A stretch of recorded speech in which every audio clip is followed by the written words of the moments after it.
Hashtag not an ad. Man, these drinks are good though. What is going on, guys? Noah Brewer here, back again with another video. I know it's been a minute. I've been betraying y'all with these one upload a month type things, but I'm busy. I don't have a lot to talk about on the channel. I have a lot of case studies and stuff coming up, so just stay tuned for those. But in this video right here, I'm going to be going more in depth on the Pioneer method, which is a specific type of testing strategy that I've been working on for the past year and a half. And there's been a lot of requests, talking about, show us how to actually find the products. Don't just talk about them on camera, or give us the criteria, or all this type of stuff. So I'm going to give all of that to you today in this video. So I'm not going to hold anything back. Obviously, if you're just starting out, the Pioneer is going to be a little bit difficult for you because it's going to be harder to determine, which products are saturated and which aren't. First, I'm going to start off by saying a basic introduction to what the Pioneer method is. So there's not a lot of people out there doing the Pioneer method. I know a lot of people do something that I like to call the copycat method. So the copycat method is basically where you go out, you look for advertisements from other stores, other people, and you take products that are basically already proven to work, they're already out there selling, and you put them on your store and kind of put your own twist on it and sell it and try to get them out of the market. You can just run it normally, it doesn't really matter, but that's the copycat method. Now, this method is not bad. I'm not saying it's bad. I'm not saying you can't make money with it, because I still do make money with it to this day. It's just the Pioneer, in my opinion, is a little bit better. It's a little bit harder, but it's harder to find products. It's harder to judge what's going to work and what's not.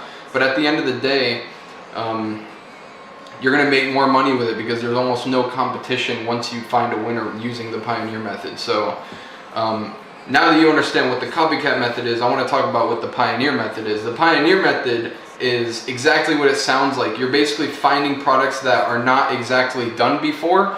They're not saturated, they haven't been done a bunch of times. It's sort of like a new thing to the dropshipping world. There might be brands or other big companies doing it, just in the small world of dropshipping. There's not a million stores doing it. Something like the Ab Simulator would be a good example of something that's saturated. Whereas a good example of a Pioneer product would be, well, not anymore because I've already done it, but a power drill, right? There's not many people drop shipping power drills, and I actually got a power drill to work before, and it worked pretty good. So it's just kind of like taking products that are unconditional. Not a lot of people are doing them. So it can be something high ticket, it can be something low ticket, and you're basically testing these products using your own judgment, right? Like, I have obviously a lot better judgment than a beginner because I've seen hundreds of winners and I've seen thousands of losers. So I have pretty decent judgment on like what's worth testing. But using your own judgment, you kind of judge what's worth testing based on your own opinion, and not based on whether or not other people are doing it. So it's a little bit of a different approach. And it honestly changed my life. Like, when I made the transition from doing copycat into Pioneer, I already had a bunch of winners at that time, so I kind of knew what to look for, but it was still new to me, and it performed really, really well. And that's when I started. That's when I went from 2 million in sales to 6+ million in sales. Was that difference right there? The difference in just being a copycat and going out and actually finding my own winners and finding products that are not saturated yet and pioneering them, right? Like Christopher Columbus pioneered.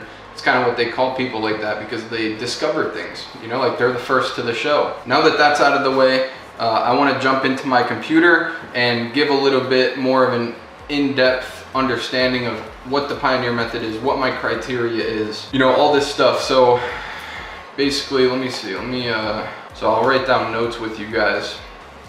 So the Pioneer method. So the criteria that I look for, and the criteria is basically like, what rules do I follow when I'm looking for products?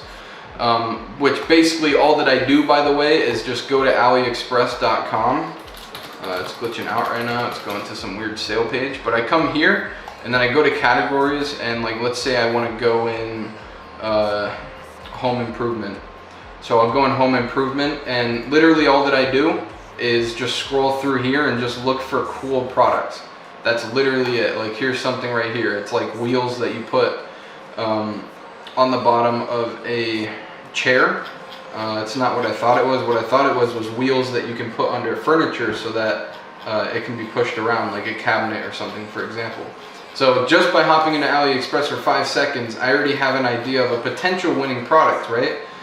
In the world of dropshipping, I've never seen wheels that you can attach to furniture. Actually, maybe I have, but I don't know. Maybe it might be worth a test. So let's see, wheels attached, or wheels for furniture. Let's type that out. Okay, so here we go. So these are wheels that you can literally put on any furniture, like a cabinet. I'm just assuming, right? Like I haven't done a lot of research. I'm just talking to create ideas here and make an example. So yeah, we can see here, people are putting them on drawers, on little things. You probably wouldn't put this on a heavy cabinet, to be honest, it would probably break, but you get the point. That could be a good idea, a good selling point, a good marketing angle to sell these stupid little wheels at. Not saying that this is going to be a winner by any means, but what I am saying is that's essentially all I do, is just go to AliExpress, nothing fancy, just scroll through, look for cool products. But the criteria that I follow, let's just get right into it. So the product has to either solve a problem, right? So the wheels would be a good example of something that solves a problem, right? Because like, let's say there's a cabinet and you want to move it easily to be able to clean behind it or whatever. This will solve that problem for you. So this is an example of a problem solver. Or look nice / create desire, right? So these are products that don't necessarily solve a problem, but they might look cool. Let me find an example here of something that doesn't really solve a problem but looks cool. There you go, a sink faucet, right? Like there's no huge problem out there that this is solving, but what it is going to do is it's going to look cool and provide you with a nice looking sink, right? Totally not a winning product. I don't recommend testing that, but it's an example. The next piece of criteria is must cost over $25. This is personal preference. I don't really like low ticket products. So one way that you can do this is go ahead and put in 25 in the minimum price. This is pretty simple to do, and it just won't show you any products that are cheaper than 25 bucks. Looks like it is still showing me a $5 thing for some reason. Let me do it again. There we go. I don't know why it didn't work the first time, but so now I'm only looking at products that are costing $25 and up. So that's one of the pieces of criteria. It's just my own preference. I like selling things that have real value to them and that are just not like some $5 knick-knack, right? There are exceptions, like I might make an exception for this because it's really cheap, but I think that the problem that it solves and the novelty of it might make up for the fact that it's low ticket. So it's not black and white here, guys. It's not, you don't have to follow this to a T. It's sort of just like a preference with the whole cost thing. The next piece of criteria is not really criteria. It's more how I set up AliExpress when I'm searching. And the first thing is basically making the minimum price. And then usually what I'll do is I'll click newest and then 4 stars and up. We do 4 stars and up, and this basically shows you products that are not really tapped. I mean, it could still show you saturated products, but when you go to best match, it's going to be a lot of 500 orders, 200 orders. So these are products that are like already known and already out there. When you click newest, it brings up not new products, but it brings up new listings. So just because it's a new listing doesn't mean it's a new product, but this gives you a good idea, or in my opinion, it's a lot easier to find new products with this too, just because the way that it's organized. And then the 4 stars and up, because if you don't click that, you're gonna see a lot of weird stuff like this, like stuff that people don't really buy, but AliExpress sellers still list them for some reason. So 4 stars and up, just for the most part, gets rid of like those little knickknacks or whatever the hell they are. But of course, I encourage you, mix these up, right? Like you might want to click free shipping. The whole purpose is to rearrange AliExpress so that you always see new products. But at the same time, you're always going to see duplicates, so there's no real way to 100% avoid that. You just want to organize it different ways. So that's pretty much it in terms of the criteria, like $25 and up, and you want it to be something that solves a problem or creates desire. Sadly, the rest of the product selection portion is just gut feeling. It's not like, it's gut feeling, but also based on experience for me.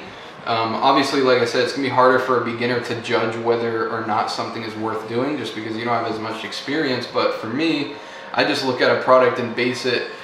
I got 1,000 products that run through my head, like, do I think that this is worth testing in this moment, yes or no? And we just send it. And a big part of that questioning is like, have I seen this before and have I tested it before? You know, I've tested like thousands, like I'm not even joking when I say thousands. So that's a huge deciding factor. If it's something that I haven't seen before, it's already like halfway good. So kind of like these wheels, but I'm pretty sure I have seen these wheels. So that's you know, that's the basic understanding of the Pioneer and how I recommend doing it with my students and my clients. What I do is we hire VAs, or the student finds the products. They build the products out in a Google sheet, and then I review the products and tell them which ones I think are good, and they only test the ones that I think are good. And usually if they find about 50 products, I'll mark about one of them. That's with my students. With the agency clients, they're given good products already, and I have a team of VAs that literally just scroll through AliExpress hours straight. And they put their products in a Google sheet, and then I have somebody that goes through their products, and then I go through what that person chooses out. So I have a team of product researchers and a product analyst, and then I just go through whatever the product analyst does. So to be honest, I'm not really in the trenches on AliExpress looking for products. Most of what I do is just going through Google Sheets of products that other people have found for me, which I would recommend doing if your time is more valuable than $5 an hour, because that's all that VAs charge. But it's always good to learn for yourself, at least in the beginning. But yes, this is the method that a lot of people don't understand, and you know, starting out especially, I can understand how it could be intimidating to test products that nobody else has done before. You know, like, where do you get the description? Where do you get the information? It's just basic research online, right? Like, it's not that hard to figure out what a product does and how it works. You could talk to the supplier. You might get nervous about fulfillment because it's not like a popular product, so you might you might worry about the supplier. It doesn't have much of a reputation, whatever. I know that it's not that big of a deal when that happens because I have agents, so they could usually clean up a mess if a mess happens, which it doesn't usually happen anyways. And where do you find videos? Viral Ecom Vids takes care of that for me. That's my video editing company that you guys can use as well. It's in the description. But yeah, this is the basic understanding of what the Pioneer method is, the criteria, how I actually find products by scrolling through AliExpress. If this was helpful to you, leave a comment below and let me know if you do anything differently, if there's any cool tips that you could give me or other people watching this video in terms of doing product research, because AliExpress is good, but it's also a big mess of just like a lot of saturated products at the same time. So I'm open to new methods. It is the Pioneer method. There's no rules to it. That's the whole point. By following me, you're kind of doing the copycat with the Pioneer. So I encourage you to go out, you know, walk around Walmart, read flyers, check out random websites, see if you can find cool products.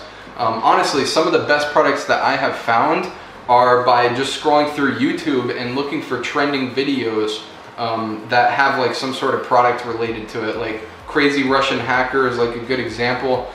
There's other niches that are going viral right now, and other niches that kind of like pop off periodically throughout when I started dropshipping, and I've rode some of those waves. That's a good way to test some products, or find some products just watching YouTube videos. But yeah, I hope this was helpful to you guys and helps you understand the Pioneer method.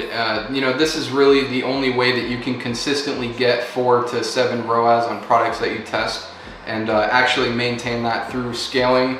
Yes, you can see those results with copycat method, but it's definitely not as common because there's just so much competition. So many people are doing it. The CPMs are higher. You know, all these different things. So I 100% recommend this if you are trying to get big ROAS and make those fat e-com profits.